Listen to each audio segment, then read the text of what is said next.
and the masters of the universe. I am Adam, Prince of Eternia and defender of the secrets of Castle Grayskull. This is Cringer, my fearless friend. Fabulous secret powers were revealed to me the day I held aloft my magic sword and said, "By the power of Grayskull!"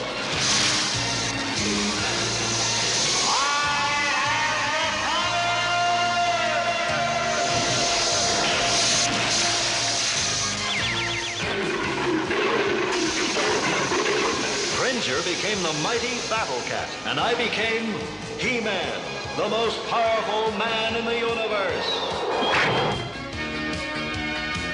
Only 3 others share this secret. Our friends, the Sorceress, Man-at-Arms, and Orko. Together, we defend Castle Grayskull from the evil forces of Skeletor. Hello, this is OptimusSolo, and welcome to the 3rd chapter in Tales of Eternia. With me for this journey into the Masters of the Universe franchise, again, as he will be for the entire journey, is TFG1Mike himself. Yes, that's right. Are you ready to continue with the powers of Grayskull, sir? Yes, I'm having tons of fun doing this series because it's so much better than the other podcast we started. I think it was the best thing we could have ever done to do Mask right before this because it makes this series so much more fun to watch. Sorry, Mask fans. In this episode of Tales of Eternia, we'll be giving you our thoughts on episode 7, Creatures from the Tar Swamp, episode 8, Song of Celice, and episode 9, She-Demon Phantos. So we hope you're ready, because it's time to go back to Eternia.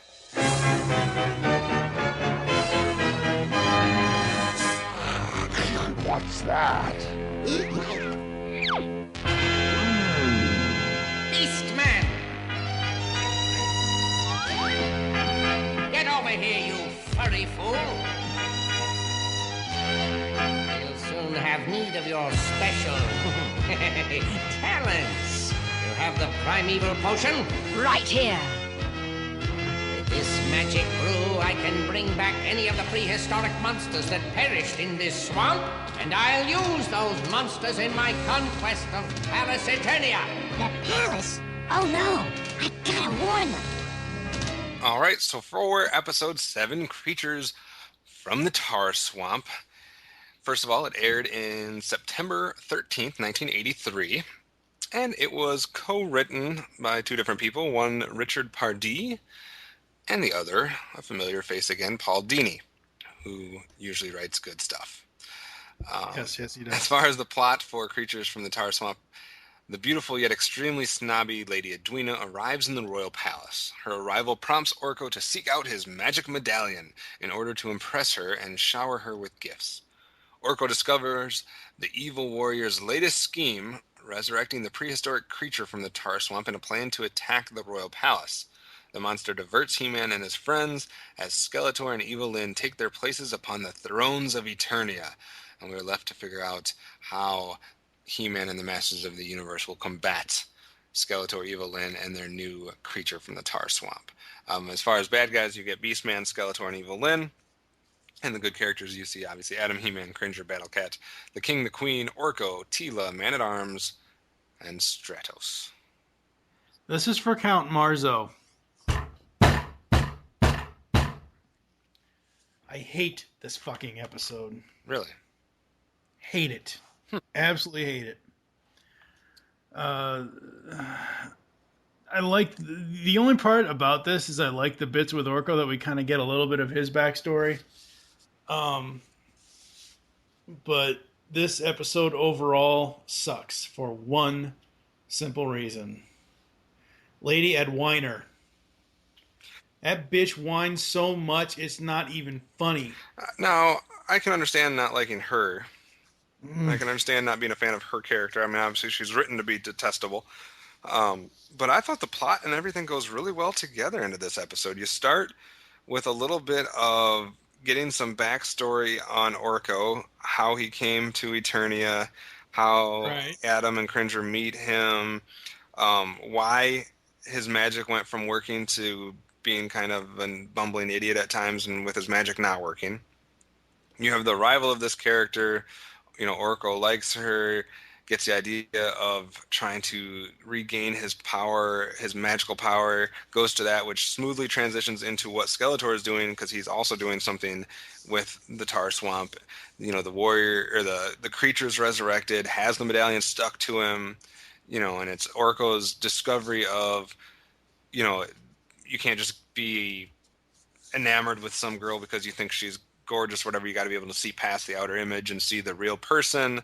So throughout the whole episode, he's growing as a character. We finally figure out that everybody figures out that Lady Edwina is a snob. She gets reprimanded by the king and queen. Orko makes her the butt of a joke. So I thought it was all wrapped up really nicely. We got some cool scenes in between there. I thought the plot went really well together. I can understand not liking her, but... Now that you're talking about it, I can kind of come around to it, but I'm of the mind if one thing ruins an episode for me, I don't like the episode, and sadly with this, she's it. She's not even attractive. No, she's not. As most females in a lot of cartoons were not, even though they were meant to be. Well, I mean, Teela's attractive. Sorceress, for her age, she's attractive. Hell, even Queen Marlena's attractive. This bitch, she looked like a $3 hoe from Stark Street. She is ugly and she is annoying. I'll give you that 100%. And then, of course, we got our lesson at the end, which was given to us by He-Man. And the lesson is, don't buy friends. Don't try to buy your friends or win them over by gifts. They should be your friends because they want to be your friends. Okay, this might be, and I'm not looking ahead in the script here, but this might be the only lesson in this episode of Tales of Eternia that actually has something to do with the actual episode that it's in. I also very much appreciate this lesson. For number one, how well it ties into the episode. And number two, this is a lesson that every kid has to learn. Yeah. That it's not about being popular. It's not about winning over popularity contests by, always doing something or bending over backwards for friends at school or people who you think you want to be friends. It's really try to judge people for who they are and see past the fakeness. Right, exactly. The other reason why I kind of hated this episode was because of the fact that she essentially tries to peer pressure Orko into not saving his true friends. Yeah. And that really pissed me off. I can see why. Yeah. All right. That's... So, any other thoughts on the plot of Tar Swamp? No. All right. Well, let's make our way to Grayskull then. By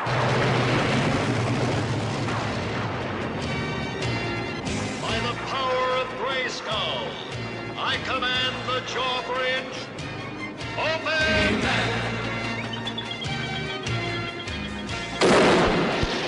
So I have a feeling that we're going to find that I found much more roaming the halls of Grayskull than you did for this episode. So let you go first here. What were your Castle Grayskull moments? Oh, baby Cringer. Even though he's not really like a tiny kitten, but he's still smaller than his adult self. That's true.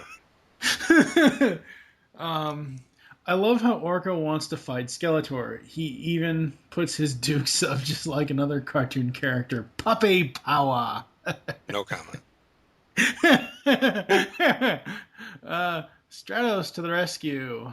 That was when Teela and Man-at-Arms were falling out of the sky, I think. Yeah. Just as you said last week, I too am praising the music in this series. The backgrounds are absolutely amazing with just the littlest of notes in the music is very, very cool. Agreed. I love seeing Skeletor and Evelyn on the Eternian throne. That was probably one of the best moments of the episode. Yeah. My actual note here is Skeletor and Evelyn on the throne. No, not that throne. But yeah, it was kind of cool seeing them on the royal throne. Yeah, that was one of the Stratos 2, Evelyn 0. That's true too. My final note was Stratos 2, Evelyn 0, because he got another one up on her. But that's pretty much all I had for this. All right, well, I got a lot more now. Okay. I will echo your sentiments on Skeletor and Evelyn sitting on the throne. I think so far that's been one of the best scenes of the entire series. I agree that seeing not only a young Cringer but a young Adam was very cool. Even though Adam still looks like a little girl. Yeah, but just seeing them and their younger self was very cool. Right. The whole thought of the explanation of how Orko got to Eternia. Yeah, I do like that. And how he lost some of his magical abilities. Yeah. Was very cool. So I thought it was a very cool episode to see the way Orko got there. That's the first time besides the Queen, that's the first other character that we've seen as far as how their backstory is. Well, besides Sorceress and Tila. Well, I mean how they actually got to Eternia. Okay, I mean, I guess we kind of see how Tila gets to Eternia since she's born there. Yeah. but as far as someone that wasn't there to begin with. Right, yeah. I also thought it was cool to see Orko's room. He had a cool room. Any kid would like that room. Yeah. I thought there was a clever piece of dialogue and writing early on in the episode where Lady Edwina is being introduced to the group, including the King and Queen, Tila, Man-at-Arms, and of course Adam. I don't remember which one of them is doing the introducing, but when they get to Man-at-Arms, they introduce him by saying, here's a king, here's a queen, here is our Man-at-Arms, Duncan.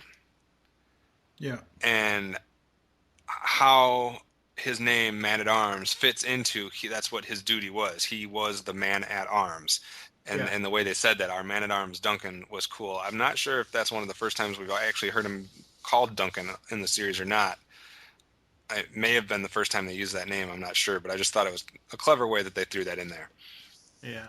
I know they use it more as we go on in different scenes, and it's mainly only used between him and the king. Yeah. Between Duncan and the king is really where it's used. I think I remember that being the case too.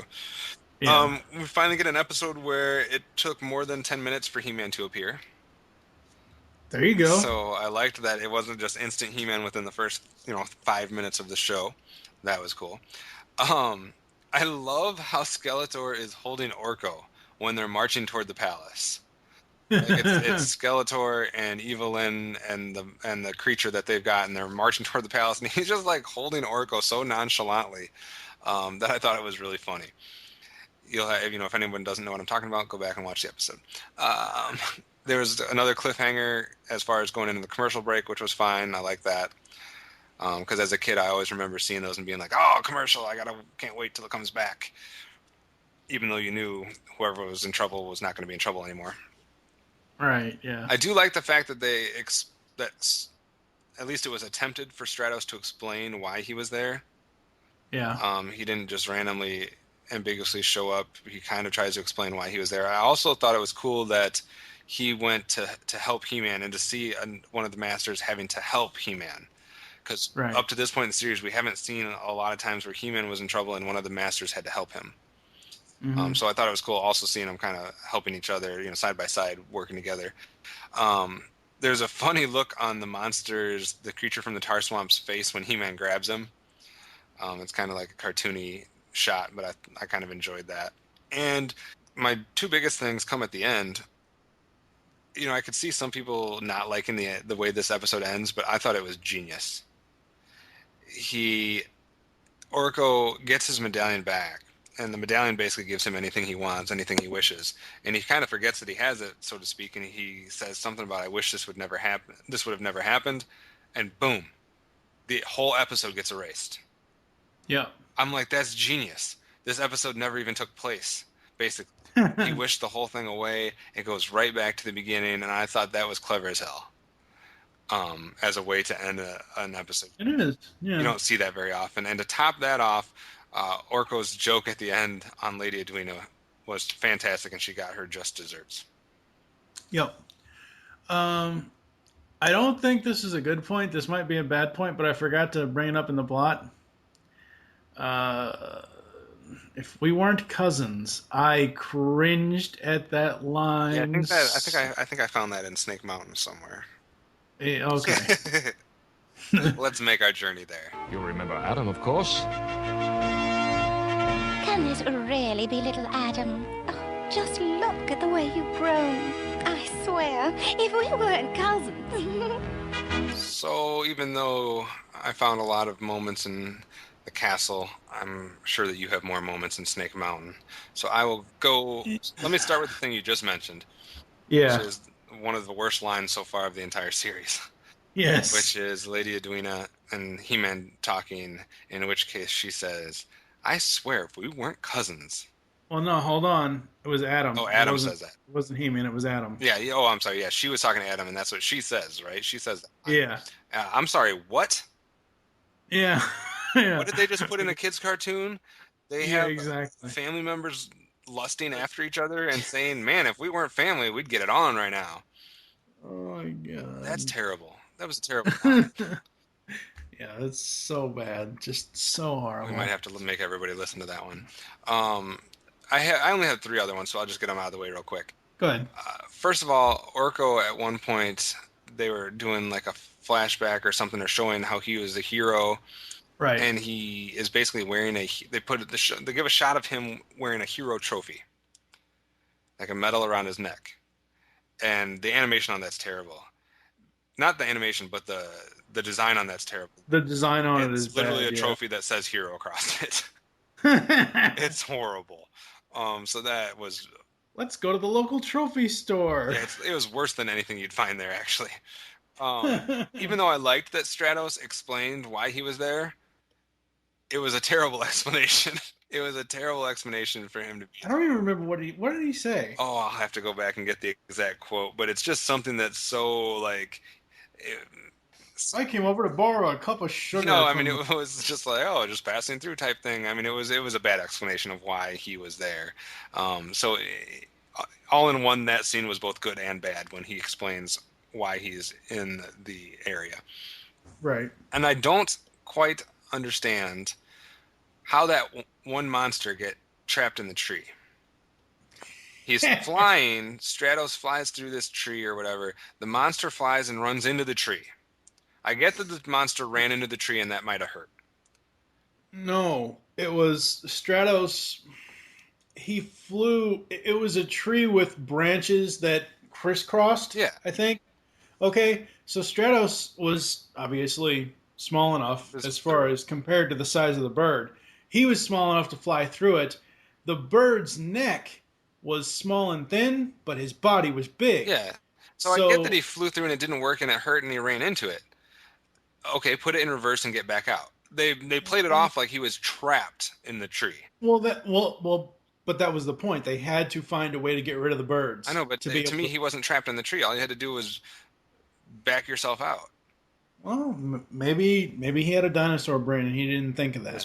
It was bad. I could have understood. I understood what they were going for, and I'm like, okay, I'll buy that if the tree is actually trapping him.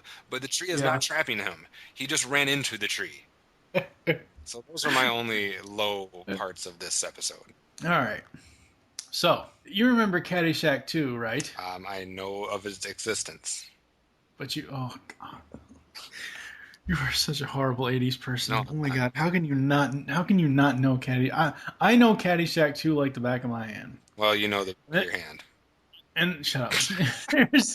there's a line in there about one of the girls that is very superficial, and the line essentially is, "Oh, shut up, Mary Frances, you superficial, snotty little bitch."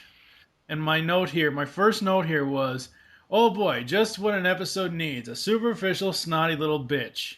Porco? Really? Ed Weiner is getting on my damn last nerves. So you liked her as a character? No, not at all. Okay, now this is something that I have a problem... normally, I don't have a problem with Man-at-Arms. I like Man-at-Arms as a character, but just this line just really got to me. Quote, well, if he can contact He-Man for us, he'll be doing his fair share. Man-at-Arms says this, and it feels to me like he's nearly spilling the beans on the secret to Teela. Because Teela in the episode says, oh, why can't Adam stay and fight? Or why can't Adam defend the palace? Blah, blah, blah, blah. And Man-at-Arms essentially nearly gives the secret away to Teela. Why she can't be told, I don't know, in the first place. Because, I mean, it's not like she's going to go blab it to everybody. But it's one of those things where just the way he says it, it just makes me think that. See, I thought they did that intentionally because they were passing over Prince Adam, and it was his way of trying to be like, hey, Prince Adam, we kind of need He-Man right now, type thing. And I didn't really see it as her, as giving away anything, as more so he was just trying to signal to Adam that help was needed. The first cliffhanger, man. If I was a kid watching this at the moment of the first cliffhanger in the episode, I'd have hated to wait through the commercials back then. I mean, I know today in the age of digital and DVR and fast forward TV and everything else would be fine, but back then, oh my god. Yeah, there was no fast forwarding through that commercial break. Yeah, no. And the final negative I have, God, this whiny bitch. Okay, No, that I was am already not. negative. Well, no. Hold on. Oh, I am not a violent person, but we're gonna get to that. God, this whiny bitch. Quote: I don't care. I want out. Ugh, I want to slap this bitch. She can't even get Orko's name right. You know, when you said you were going to drop a lot of cusses in this episode, I didn't realize bitch was going to be the biggest one. So for everybody listening, you know that we are an explicit podcast. We are an explicit podcast. Especially it is tagged red. Mike has no filter. All right, so the final one, and it's more of a nitpick, and maybe you can explain it away. I don't know. It doesn't irk me. It was just kind of like, that makes no damn sense. How is Stratos flying while holding Tila and Man-at-Arms hands? Kind of weird. It's kind of a weird gravity thing there. Stratos has no limits. He is an all-star. Don't try to question his abilities. Apparently not. And the final one, because I didn't hit the return key between the two notes. Give me a gun. I want to shoot Edwina, or whatever the fuck her name is. She tries bribing Orko into not saving his friends. So apparently, Edwina for you lives in Snake Mountain. Pretty much, yes.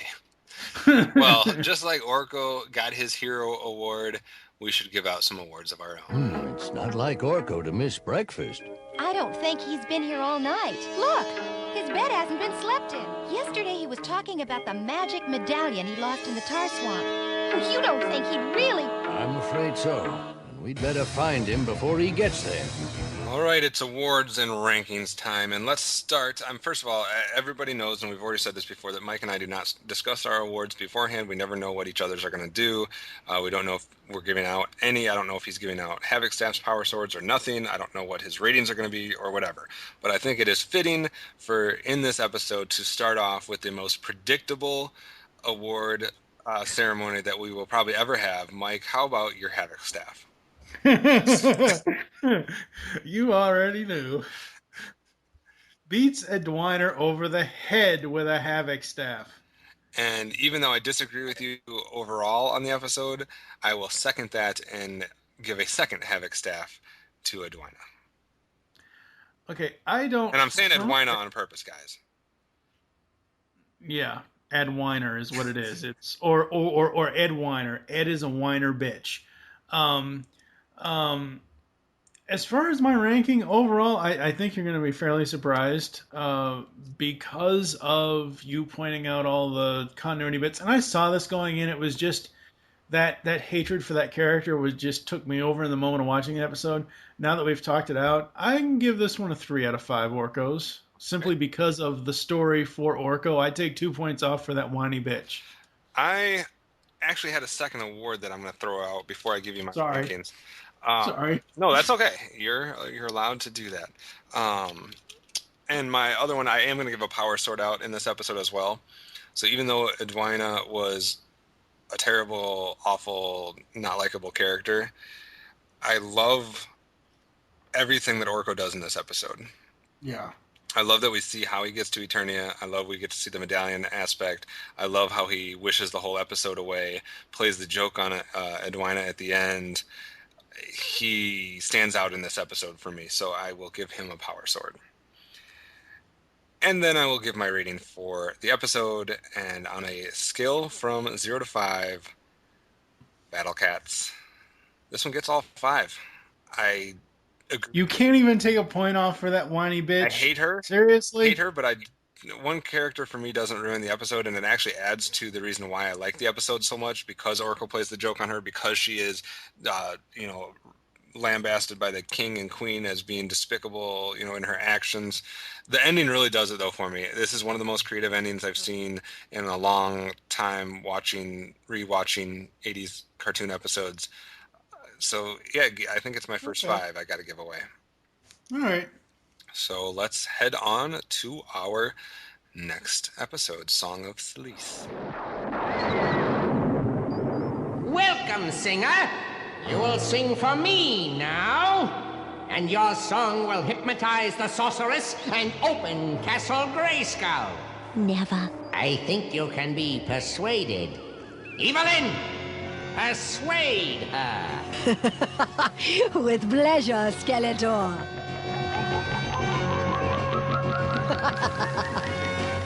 So that brings us to episode 8, and for those of you that have been commenting on the website, which everybody should do, if there was ever a Tale of Eternia episode that emphasized or exaggerated the frustration with people that are watching this on their DVD collections, it was probably this one, because these 3 episodes none of them are on the same disc. As far as the original DVD collection that I have, not the brand new. Right. The original BCI DVD. Yeah, the BCI ones. These are all on. It took me like 4 discs because I wasn't going off of like a table of contents. I just like threw the first disc in, and I'm like, okay, none of the episodes are here that I want. And then I had it took me like 4 different discs before I found the first episode.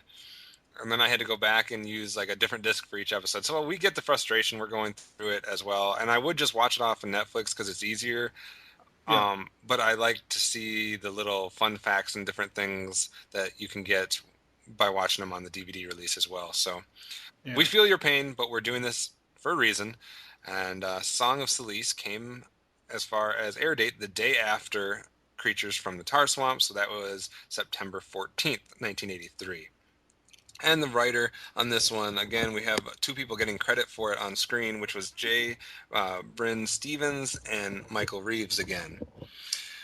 So, Song of Celice. While visiting I forget how to say this one, Taron? It's Taron. Taron, that's right. Visiting Taron on diplomatic business, the heroes are startled when an earthquake begins to shake the city apart. At that moment, they meet Celice, a beautiful woman with a voice that can lull the monster Yogg, who resides under the city, to sleep, and as long as she can do that, the city remains safe. When Skeletor discovers that Celice can manipulate stone with her voice, he captures her and plans to use her power to conquer Castle Grayskull. While Skeletor's plan unfolds and the sorceress is lulled to sleep, He-Man chases Yogg through the caverns under Eternia, while Teela attempts to rescue Man-at-Arms, who is in trouble. So, in this one, for the heroes, we see all of our basic ones, Adam, Orko, Teela, Man-at-Arms, and then we also see the sorceress, who we did not see in the last episode. Bad guys, we see Skeletor and Evelyn and Beastman again, but this time we also get Trapjaw. So, what are your thoughts on the plot for Song of Celice? Skeletor's plot is for a hypnotized singer to have the sorceress open Grayskull. See, this is my problem. Go ahead. Is that, okay, fine, you're visiting this place for diplomatic reason. That's a common excuse to visit places. Sure, I'll buy that. I'll go with you on that one. Okay, this particular environment has a threat that they deal with, a tradition. They have this monster thing, and it's almost like back in the day when you had like a volcano and you had to sacrifice to it or something like that. You know what I mean? Or something weird like that. Like you have some threat that you have to sacrifice to. It was like that episode of Thundercats where they go to the Rober Burbles or whatever, and they had been sacrificing to the people their one food or whatever. I mean, I get that. That's used a lot. Yeah. And we see Celice as an individual who can calm this monster with her voice. Mm-hmm. Then, I'm with you so far. I'm with the plot. Then we're asked to make the leap just because we throw this one line in where it says, she not only can manipulate the monster, she can manipulate stone too. What? Now we had to make this big jump that she doesn't just lull this monster Yog, but she can manipulate rock or stone with her voice. And that's what the whole rest of the plot is going to revolve around. Right, exactly. So that's just a weird leap for even a kid to be like, what? Yeah, yeah. My other plot note, and I guess it could have been something you'd find in Snake Mountain, but it's not really a negative. It's more of a question. Who the hell is Lizard Man? No, yeah. No, I don't dislike the character. I think he's cool. It's just like I don't remember him from the toy line as a kid. I don't remember him from seeing episodes as a kid. And that's one of the things, at least for me, I don't know for you as well, but as we go along and we find out all these other characters, some of them we're not going to remember them. And we're going to have these questions. Who the hell is this or who the hell is that? It's interesting that you bring that up. And this is kind of one of the reasons why I want to view this as we would have viewed it in air date order as a kid. Yeah. Now the DVD in the special facts about this episode says that this is the second and last appearance of Lizard Man. But in the air date order, this would have been the first time you saw Lizard Man. And it makes sense for it to be the first time because they're visiting this place where he resides. Right. So it makes more sense in this situation to view them in air date order because it explains where we meet him. And then why he comes into play in another episode, which in this case is kind of interesting that it comes the very next episode if you do it air date order. Right. So I think that's kind of an interesting thing and kind of why we're doing it this way. But yeah, Lizard Man comes out of nowhere, and I definitely did not remember him from my childhood that well. I don't remember him at all. I don't dislike him. I think he's very cool. I thought it was very interesting. Yeah. But it was just like one of those moments, like who the fuck is that? To me, this episode would have been fine. Like you have this threat, you have Yog. It's a legit threat. He's a big old monster, cause some havoc. We got the girl who can stop it. So Skeletor could kidnap her because then Yog will go crazy. He-Man will be busy dealing with Yog, and Skeletor can do something on his own. It's the way that they had to use Celice to manipulate the stone and have her play a part in Castle Grayskull that I just don't buy, and I can't get on board with. Like, I think there was a potential with this plot. Yeah. For her to manipulate stone with her voice is stupid. That's my feelings on the plot. The other fun facts here, it's the only time we see the Plains of Perpetua, which is some scenery we see. The Lake of Fire, which Man-at-Arms is dealing with, is based on the underground lake in the motion picture Dragon Slayer, for those familiar with that. And the lesson this time was given to us by Tila, and it was, whenever you feel down or blue, sing yourself a tune or listen to some music, and it will brighten your day. Now hold on before you start mocking it. It fits with the episode since Song of Celice, she is a singer, so it fits with the episode. But the other thing is, and I'm noticing this now as, an adult, quote-unquote adult. I don't ever want to grow up. Anyway, thanks, Jeffrey. Stupid giraffe. Anyway, a lot of this, this message is actually a lot of what I'm hearing in The Voice Season 3. Some of the contestants on no, I'm serious. Some of the contestants on the current season of The Voice on NBC, some of their stories are, I went through this. Music was the only thing that could get me through it. Oh yeah, I have no doubt about music being a calming or healing, cleansing, uplifting experience. It just came across weird to see it in this form of like a PSA. Yeah. It just like, I guess it's good direction, kids, when you're feeling down or whatever, listen to some music. It's like, I don't know what I would have thought of that as a kid. I don't either. I would have been like, Tila, you're weird. But yeah, so I have some major problems with this plot. Like I said, it had potential, but I don't know.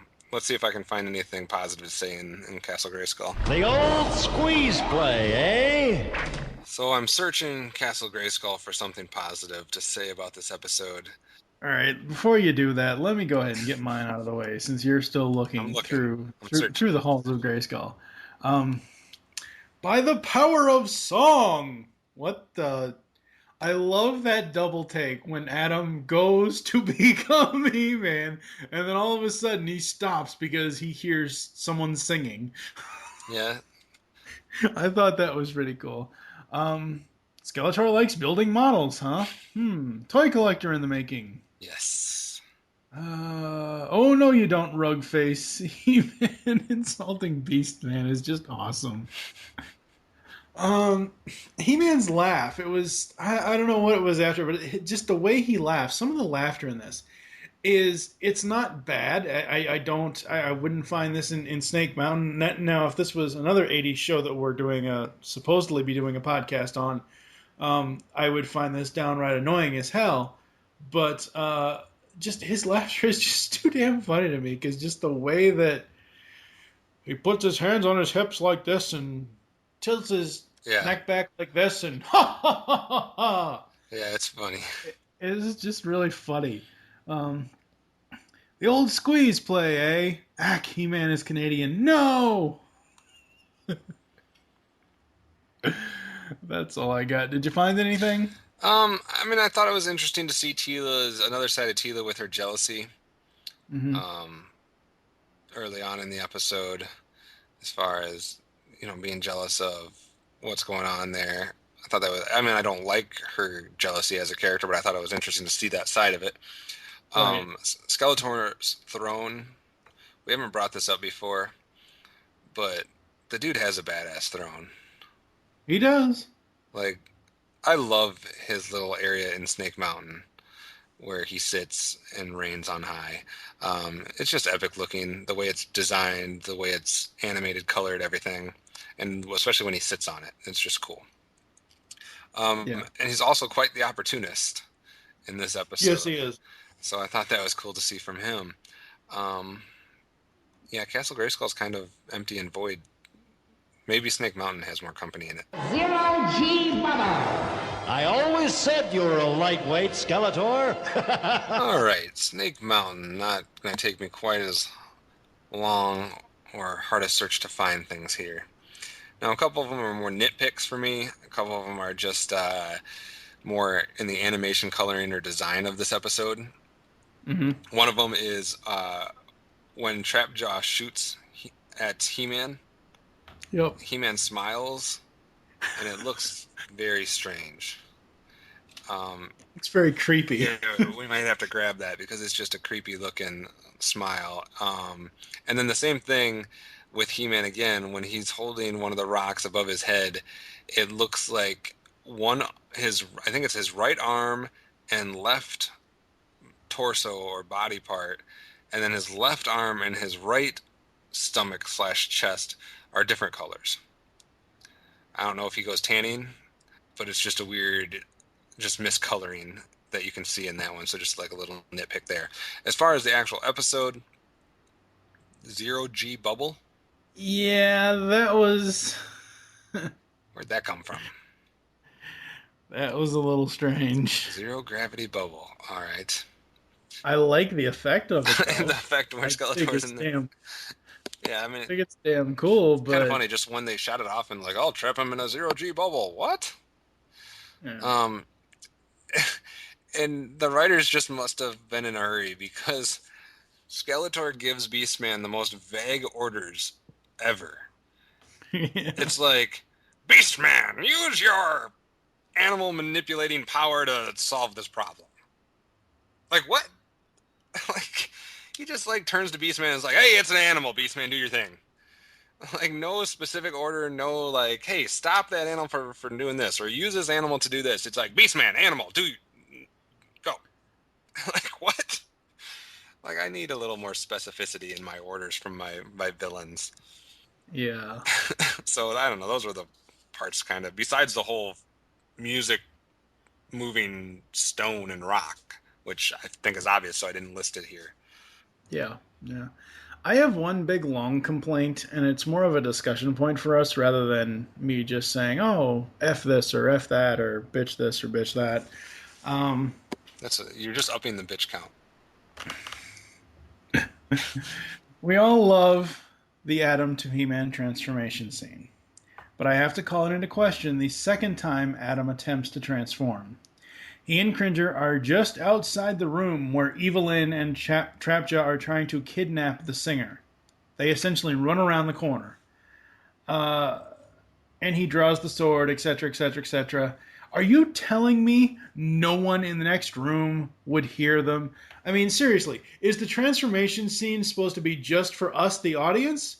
Or is it supposed to be in-universe that people might hear this thing and might actually look around a fucking corner to see what's going on? He whispered it.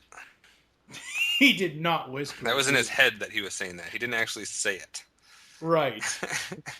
But seriously, though, I mean, do you think that that's not kind of messed up that he just goes around the corner and no one notices? Well, it can't be happening exactly like we see it, because the way we see it, like lightning and all kinds of craziness happens, that can't be happening every time he does that. So I guess how much of that transformation sequence is actually happening and how much is, I guess, just for us or just to show us that something is changing is a good question.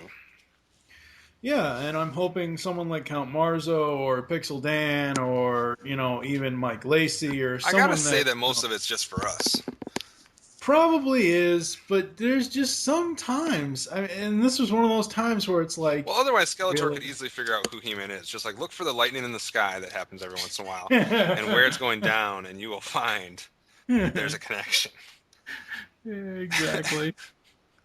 So that's all you have bad to say about this episode? Pretty much, You're yeah. kind beyond your years.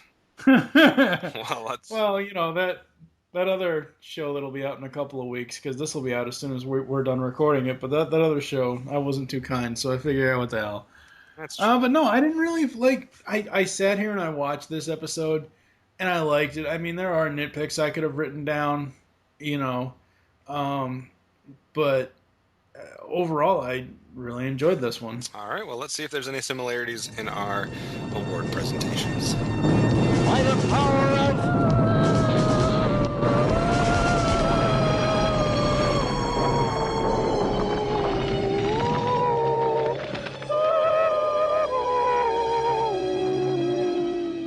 All right, Song of Celice viewers and listeners, how about you? Let's start with you. Do you have a power sword or a havoc staff? I predicted your one for your last episode. I cannot predict this one. No, I don't actually. Not for this one. There were no moments in this where any character or any part of the story stood out to me at all. I went in, I closed last segment out by saying, let's see if there's any similarities in our award presentations. Apparently there is, because I have nothing. So maybe for the first time, or I don't know if we've done this before, where neither of us have a thing. No, this is the first time. Yeah, there was nobody that stood out in a good or bad way for this episode to me. It was just kind of blah. And it's a nitpick on our part if we gave a Havoc staff to Skeletor for his lame brain plot of controlling her to get control of the sorceress. Well, I mean, if it was true that Song controls Stone, then I can't blame Skeletor for it.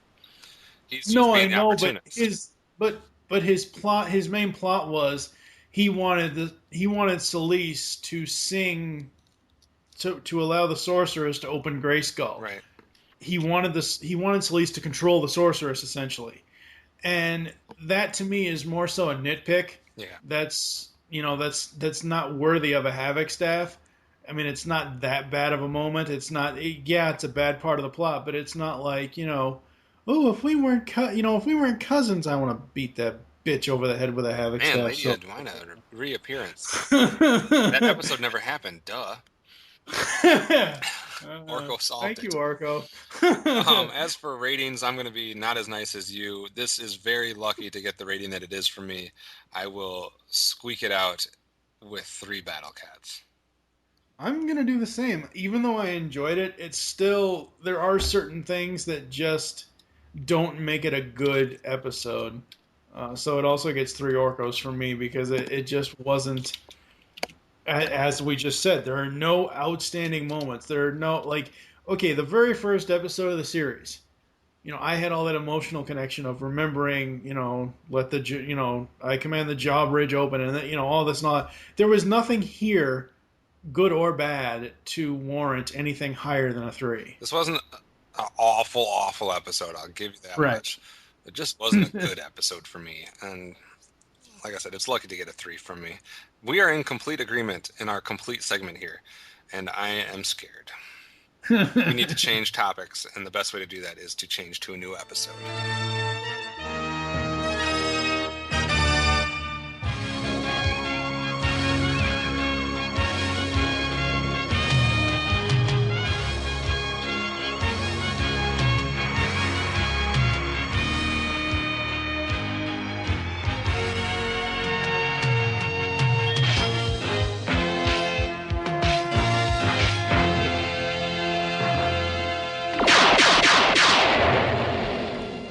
Can I come out now?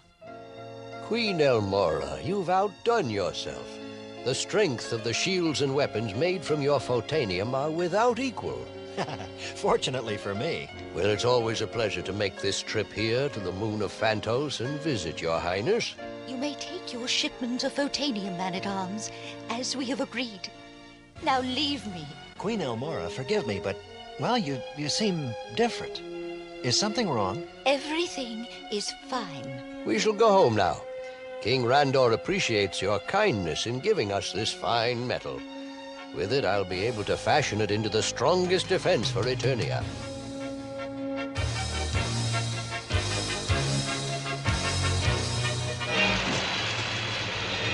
Yes, you have outdone yourself, Elmora. But little do they know their shipments of photanium will now be coming to me. What they are taking with them is worthless metal ore. You've had your way, Skeletor. Now release my men and leave Phantos. I don't think you understand, Elmora. I'm in control here. Take them to the dungeons and see they are made uncomfortable. How dare you! You'll have to do better than that, Elmora. The people of Phantos will not bow to your evil, Skeletor.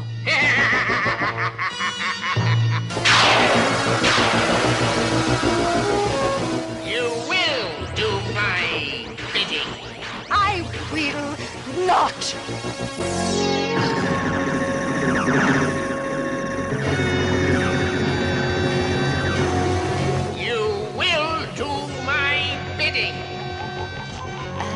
You wish, Skeletor. So that means it's time for episode 9 in air date order, which would have been an air date of September 15th, 1983. The episode title is She-Demon of Phantos, and it is written by the family duo, I assume, whether it be brothers or father and son or uncle and whoever, grandpa, Ron and Sam Schultz. I'm just guessing here. And the plot of She-Demon of Phantos goes something like this. Thanks to the kindness of Queen Elmora, Prince Adam and Man-at-Arms take photanium, the strongest substance on the planet Phantos, back to Eternia. Everyone is confused when it turns out that the photanium is fake, and the heroes immediately journey to Castle Grayskull for some answers and a refund. The sorceress tells them that Queen Elmora is now working alongside Skeletor, much to their horror. What the heroes do not yet realize is that Elmora has been transformed by Skeletor into the evil She-Demon of Phantos. And they must figure out how to break the spell. So the bad guys in this interesting collection here, we have Skeletor, a mute merman, and Strongarm. Masters, we have Man-at-Arms, Adam, Orko, Tila, Cringer, Sorceress, Stratos, and the second appearance, even though they're claiming it's the first, of Lizard Man. So we met Lizard Man last episode, and now he is with the Masters, which I know we're not talking about it yet. Yeah. This very much reminds me of how the trend was in the 2002 or 2003? 2002. Yeah, the 2002 series, where they would come across people in their journeys, and then the people would join the group. or Right, occasionally show up and have that connection. It's like they went to the place in the last episode, they met Lizard Man, and now he is kind of part of the group, even though we'll never see him again. As a kid, you're like, okay, I get that. They met him last time, now he's helping him out. Right. And then, of course, an interesting appearance for the only appearance of Strong Arm. Yeah. That's one of the fun facts on the DVD, that this is the only appearance of Strong Arm as one of the evil warriors. And I don't know if I remember him or not. I remember someone like him, but I'm not 100% that I was remembering this person correctly or not. But he was an interesting character. I remember the toy of him, I believe. I believe I don't. I believe I remember a toy with like the big metal arm or something like that. Maybe I'm misremembering that, but someone will fill me in, I'm sure. Before I talk about the actual plot here, I'm going through and looking up these two writers, and I can't find any information on either one of them as far as whether they're brothers, whether they're husband and wife. I would like to think in my own little realm that they are brother. They are grandpa and grandson team. You're so strange sometimes. Truth, but I kind of dug the plot a little bit. And no, I love the plot. I think it's great. I think it's a. I want to get geek cred for this because why? My connection, as soon as I see Elmora being turned into the she-demon of Phantos by Skeletor, which in essence was just him super aging her. Yeah. I could not help but remember the episode in Star Trek: The Next Generation where Dr. Pulaski is in some type of laboratory with some type of test going on plants or something where she begins to turn old. Right. It's really creepy the way they do it. And I kept remembering that, and I thought it was cool, the effects and the design that they used as she went from Queen Elmora to the she-demon. Yeah, yeah. But I don't have too much of a problem with this plot. It's standard that we're starting off visiting some strange remote area or planet or whatever. Yeah. They don't really talk too much about how they get there or how they get back. No, not really. But you would think if Marlena had a ship, yeah, and that crash landed on Eternia, that somehow Man-at-Arms took the technology from that and built them their own ships. You would think the first instance where we've seen another planet. It's been on Eternia, hasn't it? I mean, we've maybe some. Yeah, I think this is the first instance of a different planet. Yeah, in that they have the ability to journey to another planet outside of Eternia. Right. That's interesting. Having photonium or krypton or some strange substance is not foreign to us. That's interesting. Photonium's a cool name, I guess, for it. So I have no problem with the main premise of this plot, and that Skeletor wants to take control of this planet that produces this strong substance. That makes sense to me. It makes more sense than a song changing stone. Yeah, exactly. The episode starts off great. You don't know what the heck is going on because, again, this series, unless it's specifically stated, this series is not like Mask, where it's automatically assumed that, it's the main villain. You never know what's going to happen in this series, and it starts off really great with Queen Elmora kind of acting strange. Adam and Man-at-Arms kind of think something's up, etc., etc., etc. They leave, and lo and behold, Skeletor is behind the curtain. I put it in the plot notes because I thought that was kind of silly. That, what are you doing in my throne room? Skeletor is the Wizard of Oz. Anyway, or the Wizard of Eternia. I think that's a great connection, and I did kind of like seeing Skeletor as kind of like the behind-the-scenes type person for a second. That was cool. Yeah. The other, it's not necessarily a plot thing. It's more of an overall series thing, and I guess I could have saved this to the end, but I wrote it down here. I get that He-Man incorporates sword and sorcery, and we've seen them travel to different planets and through time, because I don't know, whatever. But what is the actual classification for this series genre? I mean, outside of boys action cartoon, it seems as if it takes a whole bunch of genres and melds them together. Well, it's a hero fantasy type deal. I mean, more fantasy than sci-fi, but with touches of it, I guess. Yeah. Fantasy is allowed to do that. Yeah. Well, no, I mean, I'm not saying it's a bad thing. I was just kind of curious because it's like, in, 9 episodes, we've had so many different things and so many different... I mean, the main genre is sword and sorcery and kind of science fiction kind of thing with Man-at-Arms and his inventions and stuff, but I don't know, it just kind of... it's kind of weird for me. But overall, no, I love the plot. I think it's great.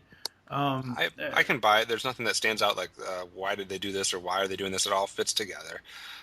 The only thing I would nitpick, and it's not necessarily a plot thing, but it kind of fits with the plot of, as they age her up, she essentially turns into Evelyn. Because it's the Evelyn voice. Yeah, that's kind of true. When she gets older. That's what happens when you have basically one female do all the female voices. Yeah, and the lesson that we got was from He-Man. It was kind of a weird one on this one. Think safety all the time. This made no sense whatsoever to this episode. Yeah, it's kind of weird. Didn't really buy this as a cool PSA. Didn't have anything to do with the episode. It was very vague. It's just like, it's almost like a paranoia one. Yeah, really. Like, you better be safe at all times. You never know when something bad's going to happen. Ah! No, I don't like it. Yep. Nope, I don't like it at all either. With that, let's not think too safely as we go off on our journey to Castle Grayskull. Has cast a spell over her and now controls her and her planet Phantos. We've got to help her. By the power of Grayskull!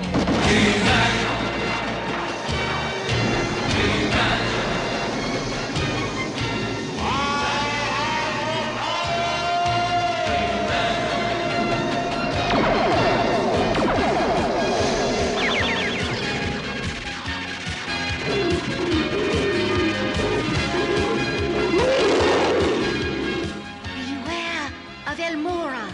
She will not see you as He-Man. Skeletor will see to that.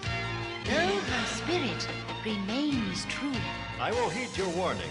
Come, my friend. Things I found We must return to Phantos. rummaging around Castle Grayskull for the she-demon of Phantos are as follows. First of all, I thought the episode had a decent ending. Not as epic of an ending as we saw in the first episode of this week's Tales with the creature from the tar swamp, but a decent ending nonetheless. I also thought it was cool that the plot had Skeletor taking control of the Queen in kind of that first time where we've seen Skeletor act as puppet master. I thought that was interesting. I like He-Man, even though it was temporary, being captured in the Photanium sarcophagus, or whatever you want to call it. Like, I thought it was cool that he was in there, he couldn't get out, and it obviously eventually he does break out, but for a temporary time he was trapped. Right. But my highlight of all highlights for this episode, Queen Elmora, who has magic powers like a lot of people that we come across in Eternia and the planet surrounding it, uses her all-powerful magic to defend her territory and her throne and her castle against Skeletor. And she shoots her mighty magic at Skeletor. And Skeletor's defense of the Queen's magic was hilarious. He just basically sticks his hand out like, what are you doing? Like, your puny magic is not a threat to me. I thought it was a hilarious sequence when she's like, I'll shoot you. And he's just like, what? Nah, yeah. He's like, get your little piddly magic away from me. So those were like my favorite parts of this episode. Yeah. I like seeing Adam fight and test out the new metal, even though obviously the metal's fake. But It opened with a cool fight right from the beginning. Yeah, you're like, what the heck is going on here? Yep. And when you see the when they're fighting later and the things are just breaking apart. Yeah. Flying all over the place. LOL moment when Orko actually wants to go clean up his room.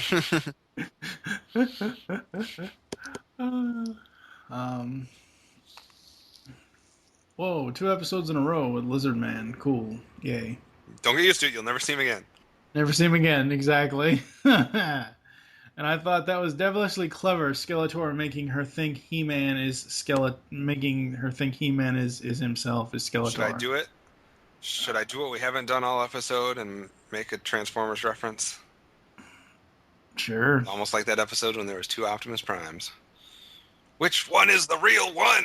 No, I can kind of see it. That's the real Skeletor. No, he's the real Skeletor.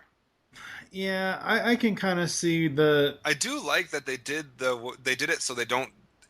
I like the effects that they made it so that we could tell it was only her seeing it.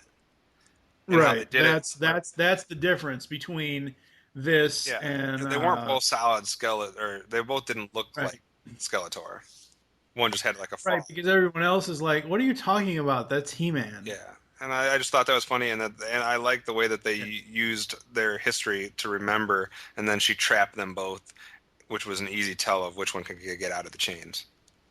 Exactly. Yeah, I really did like that, but that's pretty much all I had. Overall, I just really enjoyed this episode. Again, a lot of some of these episodes when I watch them. If I just enjoy them for enjoying them, I'm probably not going to write anything down because I have nothing to nitpick or nothing to overtly praise. Mm-hmm. So I just enjoy it to enjoy it. Nothing wrong with that. Let's see what we enjoy in Snake Mountain. I think I'll go clean up my room. Wait a minute, I'll help you. All right, in Snake Mountain, I only have a couple things to point out. First of all, I find it funny that I didn't even realize I wrote this word in my notes because I'm not usually a vulgar individual. But I commented on you using the word bitch so often early on in the episode, and I have the word bitch written down here in my Snake Mountain moments. Concerning Teela, whining like a... Not only did she whine like a bitch, that she wasn't involved and that she had to stay in charge of the guard, but then she doesn't follow orders and actually stay and watch the castle. Yeah. Or the palace. And she leaves, which technically could have left the castle completely unguarded and whatnot. And it's just like a very un-Teela-like thing to do, because usually she's the one going by the books and she's the reliable, obedient, following the rules and guidelines and whatnot. And she just freaking whined because she didn't get to go, and then she went anyways. Yeah. And I'm glad that they yelled at her at the end of the episode. She was acting like a bitch. Another thing that was out of character for this episode, early on when they were searching, or they were going toward, I think they were journeying to find Queen Elmora or whatever, and something was threatening them, or whatever was happening, Battlecat jumps and tries to attack this vision or whatever. Yeah. He would have that's not Battlecat to do that. Like, it was out of nowhere, and it was like a moment where Battlecat got angry and couldn't control himself and jumped head on into something that they couldn't explain and disappeared for it, basically. I believe, if I'm remembering right, and it just seemed out of character for Battlecat to act that way. Was this in the scene when Elmora was the she-demon? Yeah, and he tries to attack. Oh, because she had captured He-Man. It was just a weird. No, yeah, it was just weird. The whole group was there, and Battlecat jumped out of nowhere to attack this thing, and it just seemed odd to me. And my other one's just a personal nitpick, but why is Merman mute in this episode? Merman is there. Yeah, it's Merman and Strongarm basically, and they're running the show, but Merman never speaks a single word in this episode. And that is kind of strange. Merman has a cool voice, and I wanted to hear it, and I hadn't seen Merman in a while, and I was like, "Oh, Merman, you're in this episode," and then you never spoke, and I got sad. So that's my other Snake Mountain moments. Merman, let Merman speak. What about you? Strong Arm, really? That's the guy's name? Kind of generic, ain't it? He had a strong arm. You see it? And again, another character that, do we ever see this guy again? Nope. Yeah. The toy might not have been doing well, so they only showed him once. And my other one, so putting a control spell on Elmora makes her grow old and sound like Evelyn, huh? Everybody sounds like Evelyn. Yeah. I mean, I know the voice acting, as much as I praise the voice acting, but I know voice acting back then was like, three voices per session, et cetera, et cetera, et cetera. But it just seems weird that her as a young woman would have almost a Tila or a sorceress-like voice, because I know it's Linda Gary doing it. And then as she gets older, she turns into Evelyn. I just found that a little annoying. But overall, like I said, I really enjoyed this one. I thought it was great overall. So I really don't have too many other things for Snake Mountain. Fine. Then let's see, unlike last episode, if we can actually hand out any hardware.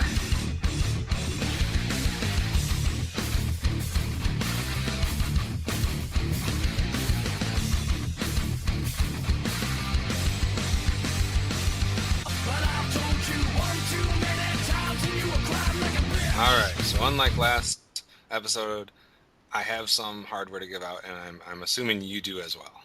Yeah, I actually do, I think. What do you got for us in this episode? Okay, this might be ironic. I gotta give a power sword to Adam for actually fighting as himself. even though it was only a test and a practice, how often are we gonna see Prince Adam fight? Yeah, wield a weapon of some sort. Yeah, I mean, honestly, how often are we gonna see that? That's as close as you ever see Prince Adam being towards He-Man. Yeah. What about you for awards? I got a couple. Okay. I got to give a Havoc staff out to Tila for being a bitch. Beat the bitch over the head. You didn't follow orders. You left the palace unguarded. You deserve to be chastised with a Havoc staff.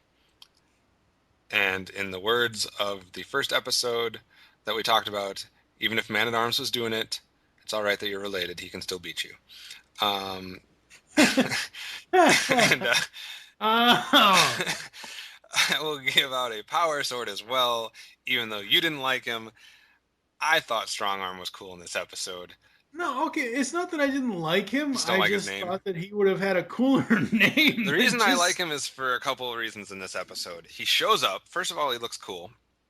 Mm-hmm. Even though his coloring's a little bit weird, but he looks like a badass, like a Darth Maul with spikes coming out of him with a really strong arm. So I like the look of him. And he is the first person we have seen, not some random monster that's being created that's as tall as a skyscraper or as big as a mountain.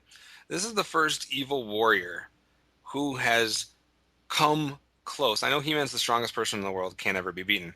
But this is the first evil warrior that has come close to matching his might. Mm-hmm. He just takes his arm, slams the ground, and just stops everything, pushes He-Man into the Photanium chamber, basically, and shuts him and locks him up for a good portion of the episode. Mm. Well, a couple minutes of the episode, at least. And I thought that was cool. Like, this was someone that wasn't afraid of He-Man. He's like, I'll take you on. He tried his best, succeeded up to a point. The only failure was following through once they had him trapped. You know, Skeletor or Strong Arm or somebody should have done something with that instead of just going back and being like, well, he's taken care of. We'll leave them to their own devices. Well, he's probably going to get out. So that was stupid. But overall, I thought it was if you only got one appearance, it was a strong, pun intended, appearance.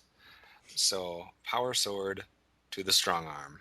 And I wish I would have seen you again at some point in the future, but we know we won't. Episode ratings.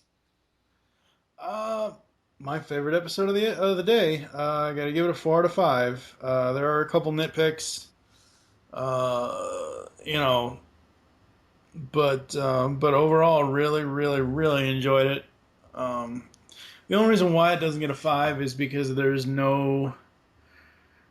It's not like Time Corridor or Tila's Quest where they were just amazing episodes. Yeah, and we didn't get to really see inside anybody's past or inside anybody's real big character development or anything like that. Yeah, there's no real character development in this episode, but overall, as a singular story, beginning, middle, end, I really enjoyed it. I thought it was great. So 4 out of 5 Orcos for me. I really enjoyed it as well. I'm not going to say I enjoyed it quite as much as I enjoyed the creatures from the Tar Swamp, because something about the way that episode ended just for me was magical, and Orko was awesome.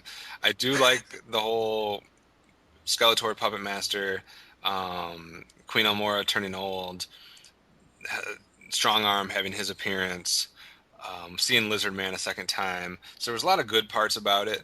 I'm not going to quite rate it at the top of the scale, though. I'm going to agree with you and give it 4 out of 5 Battle Cats. So we both gave the last one 3. We both will give this one a 4. So with that, we will take a break. You will hear some of the stuff that we have mentioned throughout the episodes and some other stuff probably thrown in there.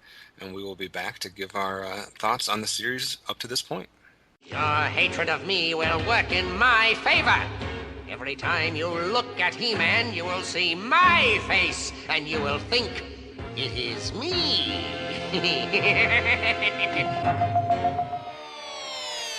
Like animation? Come listen to Animation Aficionados. And if you disagree with us, you could be a guest on a future show. Available on iTunes, the Zune Market, and animationaficionados.com.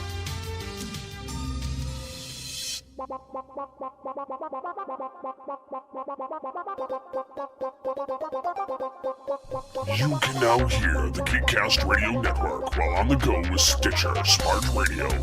Stitcher is a free use and talk mobile app available for your smartphone. And when you download Stitcher to hear Geekcast Radio, you'll have a chance to win money. Downloading is quick and easy. Just find Stitcher in the App Store. During registration, hit the promo code box and enter Geekcast Radio, all one word, to get automatically entered to win $100. The latest episodes of the shows will be waiting for you in your favorites. You'll get access to lots of other amazing shows too. Always available to you on demand, no syncing. It's Stitcher Smart Radio. Don't forget to enter promo code Geekcast Radio when you register.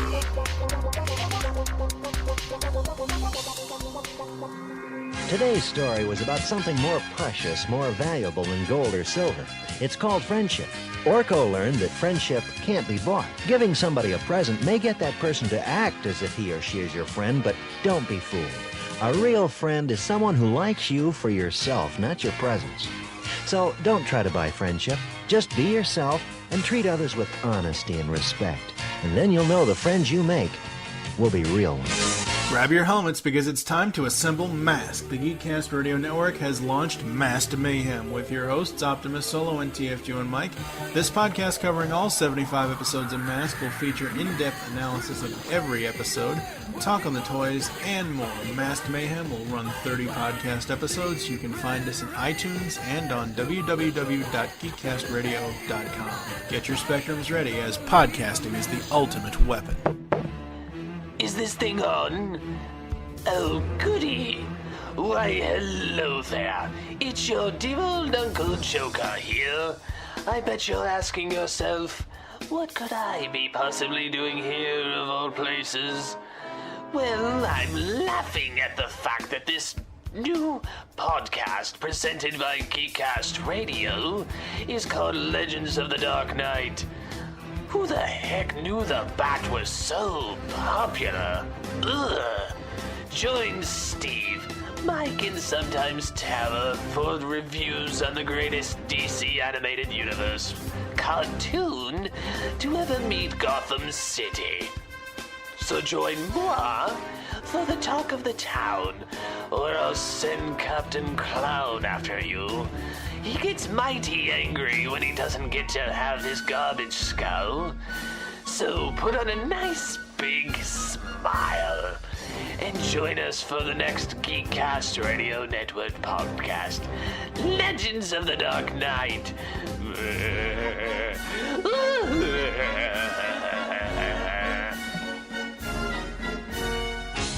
In today's story, the beautiful voice of Celice kept the evil Yogg from making all sorts of bad things happen.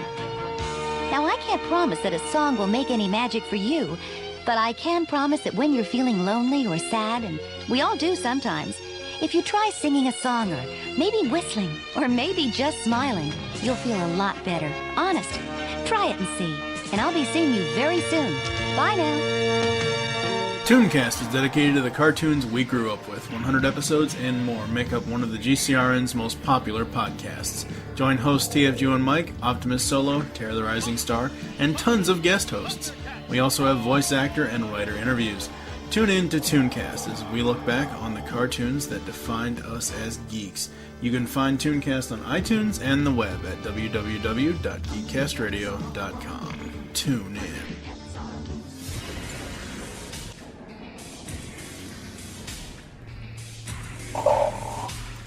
Welcome to my throne room, Future Tales. The Beast Unleashed podcast is over, not gone. You can hear more of this great podcast, discussing all the episodes of Beast Wars and Beast Machines on GeekCastRadio.com. We include voice actor and writer interviews with stellar hosting by Steve, Mike, and Michael. Head on over to iTunes or the net, or else I will send you my vehicles to extract your spark and destroy you. Yes. I'd like to talk to you for just a moment about safety.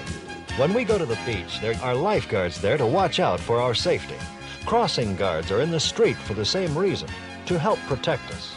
Now, things like that are fine, but we can't count on someone always being around to protect us. We should practice thinking of safety all the time. So don't take a chance. And that's true whether you're crossing a street or driving a car. Think safety. All right, so we have gone 3 episodes of Tales into our journey. We are 9 episodes completed of the series so far.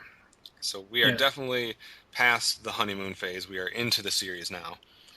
And it's a good time to look back and think about where we're at so far. What I like about where we have come so far in our journey, I have a good idea and feeling for what so far is the main characters, for the most part.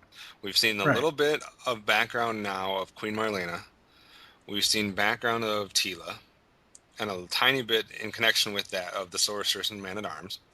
We've seen how Orko got to Eternia.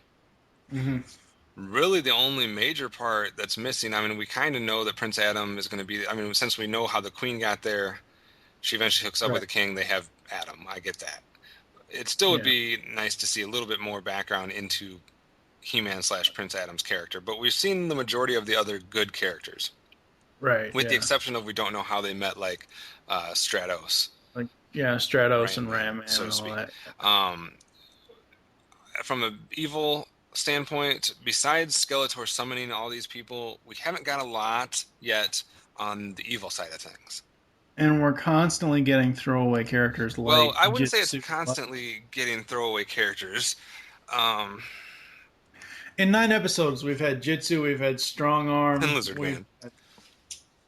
I mean, it's just 3.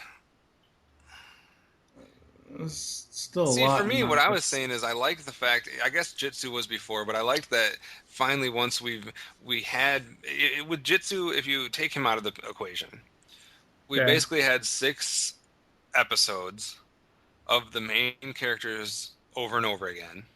And it wasn't until this episode of Tales where now we're starting to expand and see a Lizard Man or see a Strong Arm. Yeah. Or, we're starting to see that there are other characters. My only thing up to this series at this point, they do it even with Lizard Man, we see how he comes into play. It's a consistent theme so far that all the good characters are being explained. We're seeing where they came from. We're seeing their history. We're seeing why they're part of this story outside of Stratos and Ram Man. My problem so far, not a big problem, but we're not getting that at all with the Evil Warriors.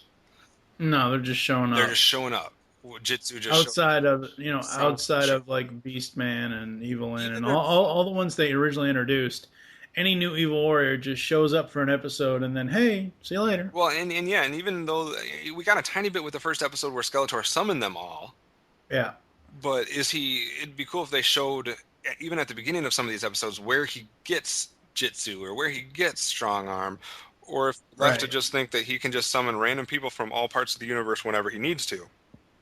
So that's the only part I'm waiting on to see if that is a trend that continues or not. And nobody needs to spoil that for me. That's something I'm curious if we're going to consistently see this.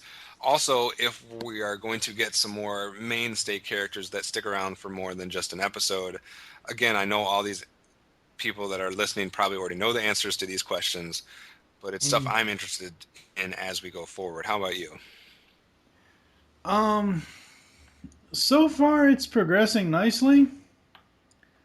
So far my biggest gripe is, that wench of a cousin. The sad thing is that I think she comes back, because when I was, you know how you were saying you were looking for the episode on your discs? Mm-hmm.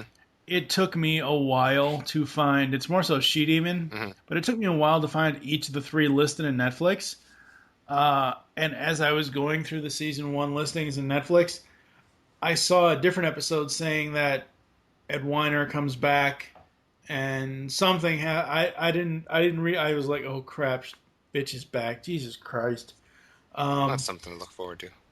But yeah, that's really my only gripe so far. The stories are pretty solid. I wish, we would have some Evil Warriors actually come and stay. Like, I can't wait until we get around to, like Webstore and Cobra Khan and, all these people that eventually become part of Skeletor's quote unquote horde, as as he has all the other ones. What the hell's Triclops been doing these episodes? Yeah, Triclops has been, Merman showed up finally in one episode, doesn't speak at all. Doesn't even speak. Ramman's been gone for a little while. And I'm also interested to see some of more of the mainstay characters, how they come in. Are they just randomly introduced? Do they show how they meet them? I'm very interested to see, since it's been so long since I've seen this series, how they go about bringing in or introducing all these characters. So yeah, exactly. So that would be fun to see. So any other overall thoughts on the series up to this point? Or overall, I honestly want to see, like, okay, I know in the future, and this isn't, because you already know this, I know in the future we get the story of Adam and Adora and how they're, brother and sister and all that. Right. But it's one of those things where I want to see how Adam got the power. That's true. That's what I want to see. I want to see something to where about the sword. Like, about something about the origination of the sword, or how he gets the power. Yeah, something like that. Where does this magical man come about? And that's why I'm kind of saying, even though we know where Prince Adam comes from, literally, we don't know where He-Man comes from. Yeah, is the main thing that I was saying about as far as not seeing him. And, we've seen a lot of the supporting cast, so it's just an issue of where did that come about. More any backstory that has anything to do with him and or the sorceress usually lends little tidbits to that. So I don't need to see it all. And no, I know, but I mean, just like one, even one flashback episode on how Adam was chosen to be the protector of Grayskull. Right. As far as He-Man's background, I mentioned this, I think it was either episode 2 or episode 1, I forget. The way I see Cringer and Battle Cat is the same way I see Adam and He-Man. Adam is, the more, lazy, weaker part of the personality, and He-Man is Adam wanting to be strong and save the, so it's essentially the same person, even though they're technically two different, you see what I'm saying? Oh, yeah. So, I kind of see that, but, just one little flashback is all I'm asking for. And I don't know if we get that. Like I said, I know there's an episode later down the line, because it was one of the episodes that I remember that I know that Adam throws the sword into the abyss and essentially gives the power back, but we never, to this point, we haven't seen any, and I don't know, because I haven't watched anything past this yet. And again, not to beat a dead horse, but we know a lot of you listening are huge fans and have the answers. Don't give them to us. Yes. We're just basically talking rhetorically. Yeah. I mean, it's one of those things where even if it was something as small and as simple as bringing out the memory projector again. No, seriously, I agree. I'm serious. I mean, if something as small as simple as that, where it, like in Tila's quest, where Marlena using the memory projector brought back her memories, and then it led into another story of it. You know what I mean? Yeah. So it's just like, even if it was a one-off thing where we would see something, but yeah. We're greedy for stuff like that. Yes, we are. All right, so thank you for listening to Tales of Eternia. If you'd like to get in contact with us or leave feedback for the show, and these are the ways you can do that. Visit the website, just two of them, www.geekcastradio.com, where you can comment on all our posts and you can see our monthly theme, which is excellently designed on the main page right now. I will leave that as a mystery, so you have to go to the website to see what our monthly theme is. Hopefully, we don't always have monthly themes, but we have in the past. So hopefully you can go there and find out what it is and like it and comment on that and this post as well. Send an email to feedback@geekcastradio.com. Leave the show's feedback in iTunes, and we have received our first iTunes review. So yes, that's right. Only 2 episodes in, and we have an iTunes review, and that is awesome. And as always, we read these. So this is the first one for the series, and it's by Tim Costello, left November 2nd, 2012. And it is entitled, Excellent Podcast, Unmasters of the Universe, ! 5 stars. So this is already looking good. And Tim says, in the typical style of review shows from GCRN comes the latest Tales of Eternia show, and it is great. I look forward to each episode every week to hear what TFG1Mike and OptimusSolo have to say each week regarding the world of Eternia and the characters there. It's truly an enjoyable ride, and I can't wait to hear more. Well, you don't have to wait very much longer, because here is our next episode. Haha. So, as Mr. Tim did, you should also leave us iTunes feedback, because we love that almost more than any feedback besides comments directly on geekcastradio.com. Which there were a couple on episode 2, yes, actually. And if you want to get in on the discussion, we always respond. We sometimes have longer discussions, sometimes just generally respond, but we will respond if you leave comments on the episode post at geekcastradio.com.